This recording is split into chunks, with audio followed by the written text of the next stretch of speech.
Hi friends, வரகரிசி குழிப்பணியாரம் செய்யலாமா? அதற்கு தேவையான பொருள்: வரகரிசி, உளுத்தம்பருப்பு, வெந்தயம், சிறிதளவு புழுங்கலரிசி. வரகரிசி 3/4 கிளாஸ் எடுத்துக்கணும். அதில் புழுங்கலரிசி 1/4 கிளாஸ் போட்டுக்கணும். உளுந்து 200 எடுத்துக்கணும். வெந்தயம் சிறிதளவு. இதில் நீர் ஊற்றி 4 மணி நேரம் ஊற வைக்க வேண்டும். இந்த வரகரிசி மாவை 4 மணி நேரம் புளிக்க விட வேண்டும். மாவு இந்த மாதிரி புளிச்சு வரணும். ஜவ்வரிசியை இந்த மாதிரி நல்லா ஊற வச்சுக்கணும். வெங்காயம், பச்சை மிளகாய் தாளித்து கொள்ள வேண்டும்.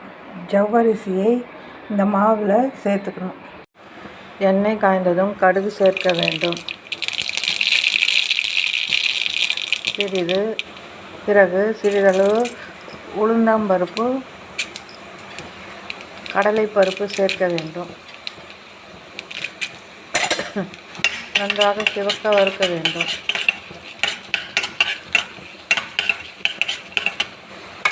பிறகு பச்சை மிளகாய், கருவேப்பிலை சேர்க்க வேண்டும். பிறகு வெங்காயம் சேர்க்க வேண்டும். இதை நன்றாக சிவக்க வறுக்க வேண்டும்.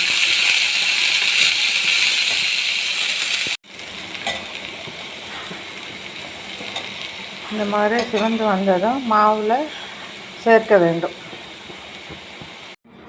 அடுப்பில் குழிப்பணியார கல்லை வைத்து எண்ணெய் ஊற்றியதும் எண்ணெய் காய்ந்ததும் குழிப்பணியார மாவை ஊற்றவும்.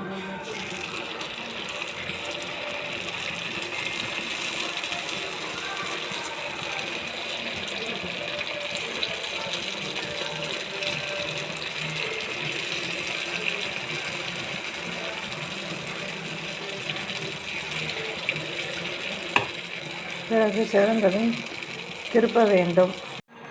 வரகரிசி குழிப்பணியாரம் ரெடி.